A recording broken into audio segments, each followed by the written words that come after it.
Hi, y'all, and welcome to Tansson TV Plus. I'm Brandon. And I'm Mom. And howdy to you too, Brandon. Thank you so much for joining us here today. Yep, thank you for joining with us again. Yes, we always love doing this, and Mom, I'm going to change this up. I'm going to say, what has been your favorite part of this week thus far? Oh, well, Brandon, I have enjoyed my week. I will say, let me go back and say the hardest part of this week. The hardest part of last week was the fact that we went back to work after being off for a little bit. And so getting myself back into that routine has been harder. Other than that, I've had a good week. I've enjoyed my time with you, your brother, your daddy. And so we had a good weekend. Well, Mom, I've enjoyed the weekend as well. All right, sounds good, Brandon. All right, and so we are talking about another episode of Facts Alive. And Mom, which one is this? This one is actually called Brave New World. This is season 5, episodes 1 and 2. Yes, another double episode, and this one released on the 21st of September of 1983. Yes. And just to remind everybody, Brandon and I are talking about the Facts of Life for January and February, as we are kind of looking at the episodes that we thought are really pivotal to the season itself. And we're kind of taking a look to see what our thoughts are and why we think these episodes are pivotal to the TV series. Yes, it's been quite fascinating going through it thus far, and we're excited to continue it on. We sure are. All right. And so in this particular episode, well, I should say in the last episode that we talked about, Blair and Joe had just graduated high school. And so we are now up to Blair and Joe being in college. And so during this first couple of weeks of college, Joe actually ends up losing some of her financial aid funding that she has.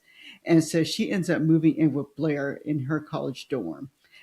This is something that is not allowed in the school. And then on the other side, because we now have two issues now. We first have the college group and then we have the high school group. And so Mrs. Garrett's still the head dietitian, and the girls are still living in the room, I guess, across the hall from her. But anyway, Mrs. Garrett is kind of fed up with how she's treated, but since she's not necessarily being treated as a professional caterer at Eastland. Her son ends up finding out, and he buys her a building so that she could actually open a catering business. And so Tootie and once this happens, Tootie and Natalie are actually forced to room separately since Mrs. Garrett doesn't work for Eastland any longer because she does decide to take this particular job. And then Joe is also discovered rooming with Blair and has to face consequences. And it doesn't end there, Brandon. Mrs. Garrett suggests later that Joe move in with her and work in the new shop. Tootie and Natalie then, once they hear this, they ask to move into the shop also. Now they do ask Blair if she's interested in moving in, but Blair declines. So at this point in time, 3 out of the 4 girls would be moving into a room that's basically across the hall from Mrs. Garrett, just like they did at Eastland.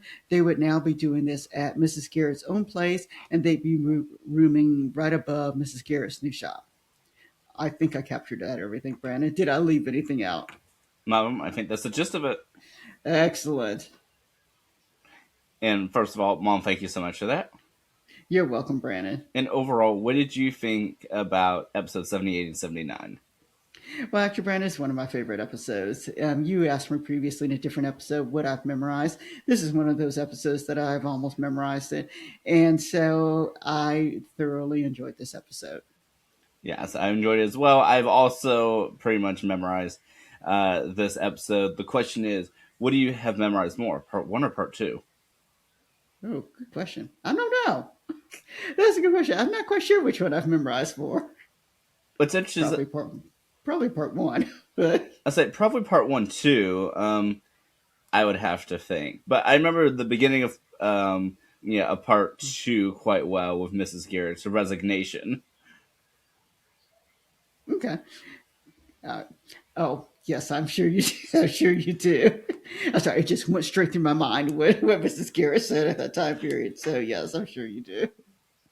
But yes, it definitely. I mean, it's quite fun looking back at this. Of course, we do start off with the Eastland School for Girls, and then we sort of transition over to, let's say, to the new shop. that is titled Edna's Edibles, which interestingly enough is not mentioned by name in this episode to the best of our knowledge. Yeah, and I think at this point in time, everything was just kind of a thought process, and so I don't think that, at least series wise, they hadn't thought ahead to that.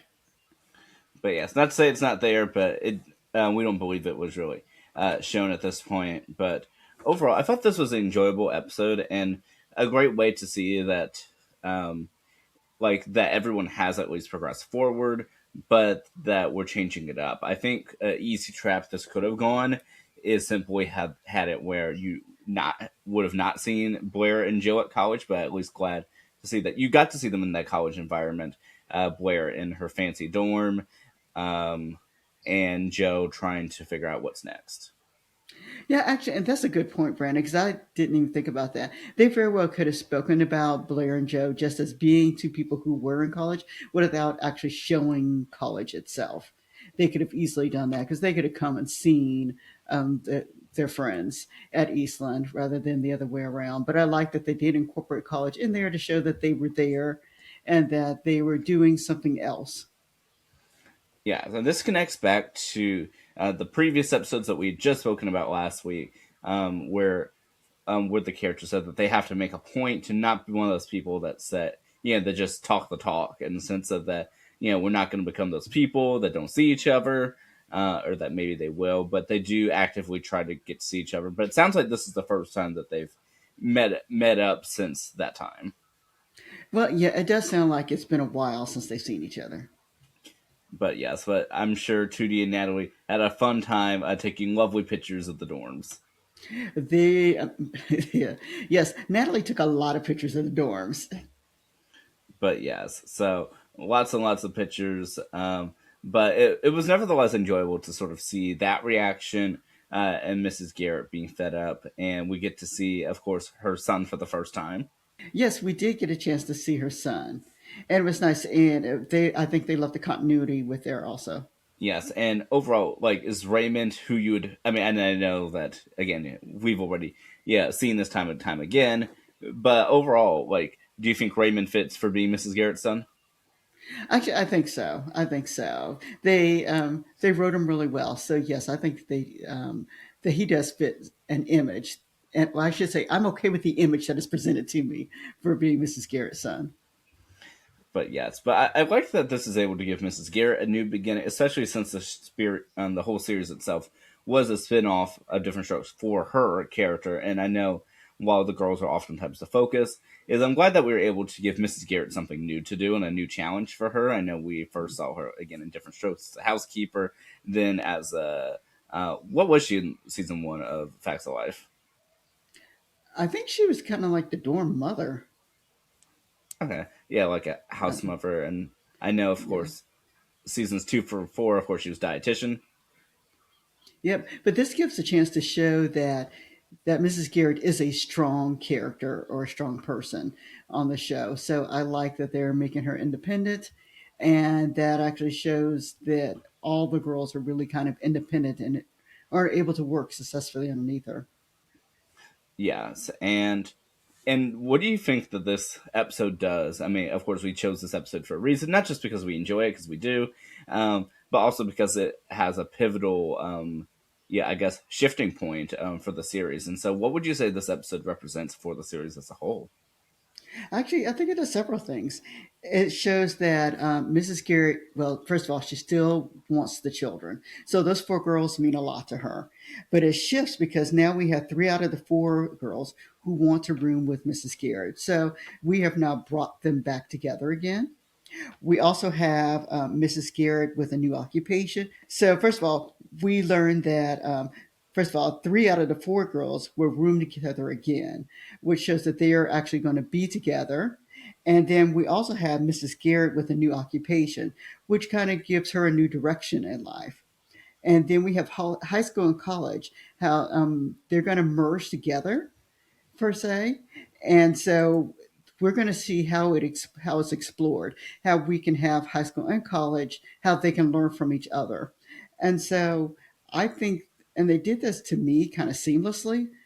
and they made it work really well. We do address Blair a little later in a different episode, and so we see, and so I like that they're showing that.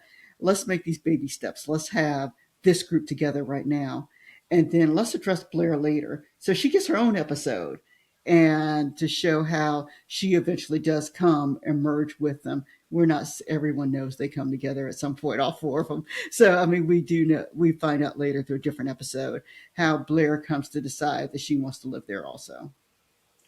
And something that I do want to bring up is, of course, the theme song changes just a little bit for what's that for the beginning of the season, which changes a little bit later. Yeah, yes, they did a nice job with the theme song. This is one of the things I really liked about theme songs in the '80s is that they kind of kept up with the show, and so and they were and producers or directors or whoever makes the theme songs, they were able to change. They were willing to change the pictures, and they did that for this. So we have maybe for the first 3 or 4 episodes, we have one version of the Facts of Life theme song, and then once they all move in together with Mrs. Garrett, then we have the rest of we have a different theme song. Same song, but different pictures with the theme song. Yes, and so the new theme song for seasons 3 through the beginning of 7 started on episode 4 of the season. Okay. Yeah. But one of the things I liked about this one, even if it was just a transitional theme song, is how much for the Joe and Blair scenes that it includes that graduation episode we just spoke about. Yeah, it does. It does. And I like that they did include that. And to me, I mean, this might just be reading way too much into it, but in the way that it was sort of presented, especially towards the end of the theme song, it kind of almost, at least to me, in that first episode, in the first scene, sort of brought up the question of they're graduated, so now what? Yes, and that's what we kind of brought up at the end of, like you said, that we talked about the graduation episode, and what the girls were kind of saying, girls meaning Joe, I'm sorry, meaning Tootie and Natalie, is kind of like, what is going to happen now? So, yes, so I agree with you there. Now, something that we're mentioning a little bit earlier in this discussion, how we did get to see, of course, everyone was it Joe and Blair living at Eastland, that living at Langley College, and sort of their experiences there. But what we don't see, of course, is Natalie and Tootie back at Eastland after Mrs. Garrett leaves. And so, is that something that you think that we should have seen, or is it best to have left it, sort of in the description of how they're now living separately in separate locations and how life is different? Well, I think it's kind of setting something up here. They're kind of making it a little bit more adult. And so they have, by showing them a college, it kind of shows the progression of the girls. I think it's okay that they didn't show Natalie and Tootie after Mrs. Garrett left because they talk about it, and they have a big discussion about who they're rooming with now since they had to be separated. And what's interesting is that Mrs. Garrett wasn't aware that they were separated, which means that they hadn't spoken you know, as often as you would think they would have. So I think they're showing the audience that they want to move away a little bit from the Eastland being the center and move it more so toward this is a show about 4 girls who just happen to go to Eastland and happen to go to college.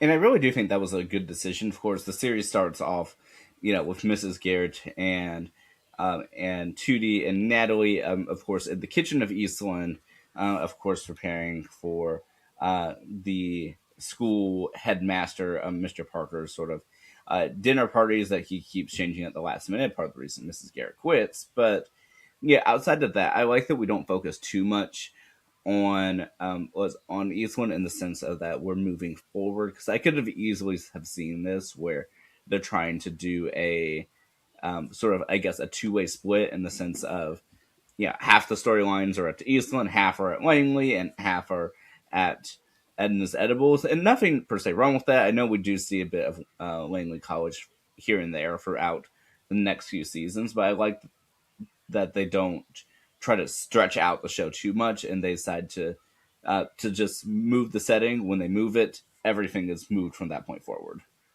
Yep, that's nicely said, Brandon. And I agree with you.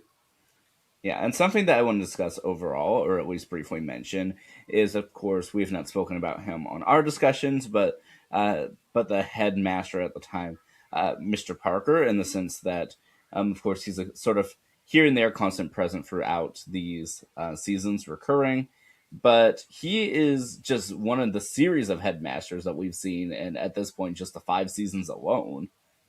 Yeah, yes. I know you talked about that with me earlier, and that's something I didn't quite pick up on. I mean, I knew the name Mr. Parker, of course, because his name was said repeatedly in this particular episode, and then a couple of episodes preceding this. But I didn't really pay much attention to after the group of seven or eight of seven of them were together, and that particular gentleman stopped being mentioned. It was to me, Mr. Parker stood out, at least by the name. If not by the face, at least by the name. Yes, and so for some context, in the original backdoor pilot on the episode Different Strokes, the headmaster at the time was a gentleman, Mr. Crocker. He was the main part of that pilot. And then season one, you had Mr. Bradley, who was the main character in that season. Then in the New Girl episode that we spoke about a few weeks ago, we had an off screen headmaster under the name of Mr. Harris, and now we have a Mr. Parker. And so, Mom, I lost count. How many headmasters is that at this point? I think that's four So I guess there's that we quite a can bit of keep up with. turnover. I guess so. I guess so. You'll have to let us know in the comments. Is this something that you picked up on, that there were several, headmasters? Yeah, definitely let us know. Listen, I hadn't realized until this rewatch, I guess, how much of that change was really there. But that being said, what do you think stood out the most, and were there any missed opportunities in this episode? No, I think they did a really nice job with this episode. And so I don't necessarily know if there were any missed opportunities. Brent, did you find a missed opportunity? I don't think so. I like the way that it played out and that it brought closure, and it did at least show Mrs. Garrett that she was appreciated at Eastland, but that she's she's not going to just go back there, and that instead she's willing to take that chance on herself. And so I'm glad that we're able to see again that progression with everyone and sort of see where everyone stands. Yes, same here, Brandon. Same here. Let's see, and I was able to rate this episode. I like to rate the episodes 1 through 5, 5 being the highest. I give this one a 4. I was amused. Well, How mom, about you? I agree with you fully. Alrighty. Do we have any connections with this episode? Not necessarily any outside connections, but I will say that a common director of many of these episodes is Assad Khalida, who, and hopefully I'm pronouncing his name right, but has produced numerous episodes of The Facts of Life. And if I see his name, I immediately associate with The Facts of Life. I do. I think he did Who's the Boss too. I think. But but yeah, and I could be wrong about that. I'm sorry if I am. But are you looking it up? Yes, he did also do episodes um, of Who's the Boss, Family Ties, and Benson. Yep, I knew I'd seen his name. All right. Any other discussion points about this episode, Brandon? I don't think so. And mom, in looking it up, he did 77 episodes of The Facts of Life, and 117 episodes of Who's the Boss. That is incredible. That's incredible. All right. Well, we thank everybody for watching today. Have a great day, everybody. And we'll see you then. Bye bye.